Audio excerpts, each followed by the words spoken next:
पहले तो आप सभी से माफ़ी कि थोड़ा-सा लेट हो गया हूँ वीडियो बनाने में। आई थिंक हमारा ब्रेक काफ़ी लंबा चला और आज आप ही के कुछ कमेंट्स हैं जो पासपोर्ट से रिलेटेड मेरे पास आए हैं और अब कोशिश करेंगे कि मनी मैटर चैनल पर आपको रेगुलर जो है वो वीडियोज़ मिलने स्टार्ट हो जाए। मेरा नाम अभिषेक है, आप देख रहे हैं मनी मैटर यूट्यूब चैनल, जहाँ पर हम बात करते हैं आपके बारे में, बात करते हैं गवर्नमेंट्स की जो जुड़ी स्कीम्स आती हैं उनके बारे में हम लोग बात करते हैं और बहुत सारी बातें करते हैं जो नई-नई चीज़ें मार्केट में आ रही हैं। तो यहाँ पर पहला जो क्वेश्चन आया है मेरे पास, ज़्यादातर क्वेश्चन इसमें वही है कि हमारा जो है आरपीओ के ऑफिस में पड़ा हुआ, अंडर रिव्यू पड़ा हुआ है, कब तक आएगा, ये सारे क्वेश्चंस हैं और बट डिफरेंट डिफरेंट चीज़ों पर हैं। तो ये वीडियो आपको काफ़ी कुछ सिखाकर जाने वाली है। तो मेरी आपसे गुजारिश रहेगी कि आप इस वीडियो को अंत तक ज़रूर देखिए। तो पहला जो क्वेश्चन आया है मेरे पास वो ये है कि जो सर हैं उनका जो फुल नेम है वो फर्स्ट नेम में ही आ गया है, यानी कि सरनेम उनका खाली आया है और फर्स्ट नेम में ही उनका सरनेम आ गया है। मान लीजिए जैसे मेरा ही नाम है, तो जैसे मेरा होना चाहिए अभिषेक और लास्ट नेम है मेरा भटनागर, तो उनके में क्या हुआ है कि फर्स्ट नेम में ही अभिषेक भटनागर जो है वो आ गया है। तो उन्होंने कहा है कि इससे कुछ प्रॉब्लम्स हो सकती हैं। जी बिल्कुल हो सकती हैं इससे प्रॉब्लम्स। तो अभी आपका नया बना है तो इसमें ऑल्ट्रेशन करा लीजिए, नहीं तो आगे जाकर आपको जो आप इंटरनेशनली जब फ़्लाइट में जाएंगे तो हो सकता है कि कुछ कंट्रीज़ इसमें प्रॉब्लम्स क्रिएट करें। वीज़ा मिल जाएगा आपको, लेकिन जो इमिग्रेशन होगा उसमें आपको कुछ प्रॉब्लम्स आ सकती हैं। तो बेटरमेंट ये है कि आप इसको करेक्ट करा लें तो ज़्यादा बेटर रहेगा। दूसरा क्वेश्चन काफ़ी इंटरेस्टिंग है जिसमें उन्होंने पूछा है कि वो करंटली यूके में है और उन्होंने बोला है कि मेरा 6 मंथ से पेंडिंग पड़ा है, मैंने जबकि सारे जो डॉक्यूमेंट्स हैं वो मैंने ईमेल जो है वो कर दिए हैं लास्ट वीक और I receive A high commission Indian UK कि आपकी जो एप्लीकेशन है वो अंडर रिव्यू है। देखिए पहली बात तो इसमें यह है कि आपने ईमेल कर दिया है और अगर आपको हाई कमीशन से एक रिप्लाई अच्छा सा आ गया है तो it's one of the best things you have कि आपको आपका जो पासपोर्ट है उसका जो मतलब रिव्यू है आपका वो चालू है और आपको जल्दी ही वहाँ से कुछ अच्छे चीज़ें मिल जाएंगी। अच्छा, इसमें आप एक काम ये कर सकती हैं कि अगर मान लीजिए 10-15-20 दिन में आपके पास कोई भी रिपोर्ट नहीं आती है या कोई भी कुछ नहीं आती तो आप एक रिमाइंडर डाल सकती हैं उसी ईमेल आईडी पर जिससे आपके पास मेल आया है। साथ साथ आप ट्विटर पे भी जो फॉरेन मिनिस्ट्री है उसको भी आप टैग कर सकते हैं।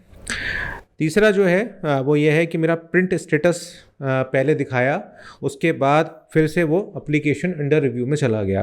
देखो इसका जवाब कुछ नहीं है, इसका ये है कि कई बार क्या होता है कि कुछ चीज़ें गलत भी प्रिंट हो जाती हैं तो उनको सुधारने के लिए वो अंडर रिव्यू में डाल देते हैं, या वो उन्होंने जल्दबाजी में कर दिया होगा। इसका जवाब कुछ नहीं बनता, ये तो सिर्फ हम कयास लगा सकते हैं कि उन्होंने ऐसा क्यों किया, क्योंकि एग्जैक्टली ये चीज़ मेरे साथ भी हो चुकी है। जब मेरा पासपोर्ट बना था तो पहले आ गया कि प्रिंटिंग में चला गया, उसके बाद प्रिंटिंग में जाने के बाद वो अंडर रिव्यू में होता है। तो यहाँ पर दोनों ही बातें हैं कि प्रिंटिंग होने के बाद जब फाइनल चेक होती है तो उसमें हो सकता है कुछ गलती हुई हो तो उन्होंने दोबारा से रिव्यू में डाल दिया हो, तो ऐसा हो जाता है। कभी कभी प्रिंटिंग मिस्टेक होती है, जैसे कि मैंने पहले ही कमेंट में यहाँ पर आपका लिया था। बाकी यही है कि पुलिस वेरिफिकेशन जो है उसमें दिक्कत आ रही है, ये क्वेश्चंस है।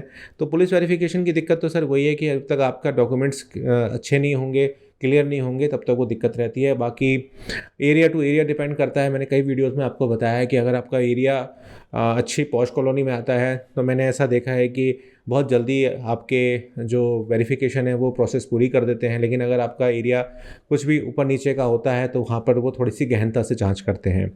न्यू पासपोर्ट रिन्यू हो रहा है, लेकिन पहले वाले पासपोर्ट में 2 साल की वैधता है, क्या हम यात्रा कर सकते हैं? अगर आपके पास 2 साल की वैधता है तो आप कर सकते हैं, इसमें क्या दिक्कत है। अब इन्होंने बोला है कि एक है कि पासपोर्ट एप्लीकेशन ऑन होल्ड की एक ऑप्शन आई है, तो उसमें ये है कि आपको री सबमिशन के लिए बोला गया है, आप अपने डॉक्यूमेंट्स को री सबमिट करना है। तो भैया यहाँ तो री सबमिट आपको करने पड़ेंगे, बिना जब तक आप नहीं करेंगे, क्योंकि आपके जो डॉक्यूमेंट्स थे आरपीओ ने पाए हैं कि उसमें कुछ मिसिंग है, तो जब तक आप उसे सबमिट नहीं करेंगे तब तक चीज़ें जो है वो नहीं होंगी। इसी तरह से और भी क्वेश्चंस हैं। तो बेसिकली पुलिस वाले, एक क्वेश्चन है कि पुलिस वालों ने फाइल सेंड कर दी पर एसपी ऑफिस में शो नहीं हो रही, 10 दिन हो गए हैं, इसका सोल्यूशन बताएं। तो इसका सोल्यूशन ये है कि आप कमिश्नर ऑफिस में जाकर एक बार पता कर सकते हैं जहाँ से फाइलें जो हैं वो जाती हैं। नहीं तो सबसे पहले तो आप कंसर्निंग थाने पर जाइए जिसने आपका वेरिफिकेशन किया है, उनसे पूछिए, क्योंकि आज की डेट में जो बड़े शहर हैं ज़्यादातर उसमें ऑनलाइन ही चीज़ें चली जाती हैं। अब वो ज़माना चला गया जब पोस्ट से चीज़ें जाती थी। तो क्या दिक्कत आ रही है, क्यों नहीं गया है, क्यों पेंडिंग है, ये आपको जाकर जिस पुलिस वाले ने आपका वेरिफिकेशन किया है उससे आपको बात करनी चाहिए, वही आपको सही सॉल्यूशन और सही बात आपको बताएगा। और नहीं होता है तो उनसे पूछिए कि मुझे रेफरेंस दीजिए, मैं कमिश्नर ऑफिस में जाकर बात करूँगा। कई बार क्या होता है कि कोई कागज़ जो होता है मिसप्लेस हो जाता है, स्कैन होने से रह जाता है, तो भी ये दिक्कत आ जाती है। तो अगर नहीं है तो वैसे तो 10-15-20 दिन लग जाते हैं, उसमें कोई बड़ी बात नहीं है। थोड़ा वेट कर लीजिए 2-3 दिन और, नहीं तो फिर उस पुलिस वाले से बात करिए। पुलिस वाले से बात करने के बाद कमिश्नर ऑफिस जाइए, वहाँ पर देखिए, वहाँ से आपका काम हो जाएगा।